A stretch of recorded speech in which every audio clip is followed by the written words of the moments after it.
Father God, turuan mo po kami na bilangin ang aming mga araw.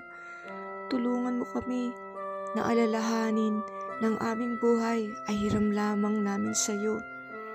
Ilagay mo sa aming kaisipan na hawak mo ang aming mga buhay, na ikaw lang ang nakakabatid o nakakaalam ang haba, iksi ng aming mga buhay, kung kailan magwawakas ang aming mga buhay. Ituro mo sa amin na gamitin ng tama at maayos ang buhay na pahiram mo lang sa amin. Gawin mo kaming maging mapagpasalamat sa mga bagay na aming tinatangkilik, sa mga bagay na pinagkatiwala mo lang sa amin. Father God, teach us to number our days and remind us that our very own existence came from you. Ama, turuan mo kami na gamitin ang aming buhay sa kabutihan, sa pagmamahal sa aming pamilya at sa aming kapwa. Bigyan mo ng saysay ang buhay na ito. Huwag mahayaan na masayang ito sa mga bagay na walang kabuluhan, sa mga galit, sa puot, sa hindi pagpapatawad. Gamitin mo, Ama, ang aming buhay sa ikaluluwalhati mo. Bigyan mo kami ng karunungan na nagmumula sa iyo.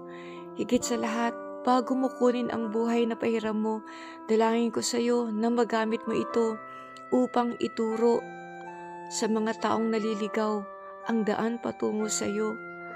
Ayusin mo kami, Ama.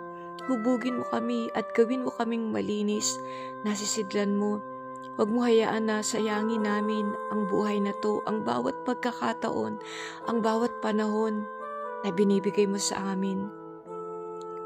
Makita ka nawa ng mga tao sa aming buhay. Maramdaman nila ang iyong presensya. Maging ilaw nawa kami sa mga taong nasa kadiliman. Tulungan mo kami, Ama, na ituon ang aming mga buhay sa mga bagay na mahalaga, sa mga bagay na may saysay, sa mga bagay na importante. Dalangin ko na ang buhay na ito ay magkaroon ng layunin o saysay, na hindi lang kami nabubuhay o humihinga para kumain, matulog, magtrabaho, magsaya, maglibang, magparty, magpakayaman. Gamitin mo po, Panginoon, ang buhay na ito sa ikalalago ng kaharian mo. Father God, turuan mo po kami na magpatawad, na matutong magpatawad, na matutong umunawa at magmahal sa mga taong nanakit sa amin, nakakasakit ng aming mga damdamin, sa mga taong nakakagawa ng kamalian. Teach us, Father, to number our days. Bigyan mo po kami ng karunungan kung paano namin gagamitin ang buhay na ito na pinahiram mo lang sa amin.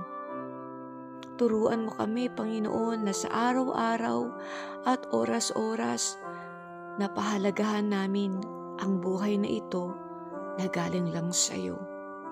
Sa pangalan ni Jesus, Amen.